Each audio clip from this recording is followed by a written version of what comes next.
حضرت ابو ہریرہ رضی اللہ عنہ سے روایت ہے، رسول اللہ صلی اللہ علیہ وآلہ وسلم نے فرمایا، 3 آدمی ایسے ہیں جن سے قیامت کے دن اللہ تعالیٰ کلام نہیں فرمائے گا، نہ ان کی طرف دیکھے گا، نہ انہیں پاک کرے گا، اور ان کے لیے دردناک عذاب ہے۔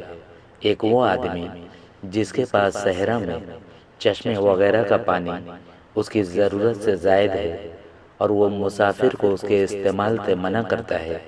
دوسرا وہ آدمی جس نے عصر کے بعد کسی کے ہاتھ سودا بیچا اور اللہ کی قسم کھا کر کہا کہ اس نے اتنی قیمت میں اسے خریدا ہے، خریدار نے اسے سچ سمجھ لیا حالانکہ حقیقت اس کے خلاف تھی۔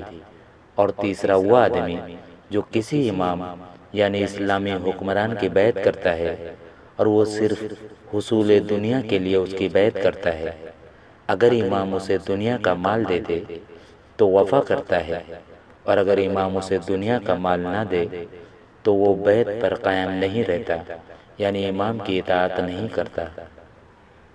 نبی اکرم صلی اللہ علیہ وسلم نے فرمایا، 3 لوگ ایسے ہیں جن کی طرف اللہ تعالیٰ قیامت کے دن نہ رحمت کی نظر سے دیکھے گا، نہ انہیں گناہوں سے پاک کرے گا، اور ان کے لیے دردناک عذاب ہوگا۔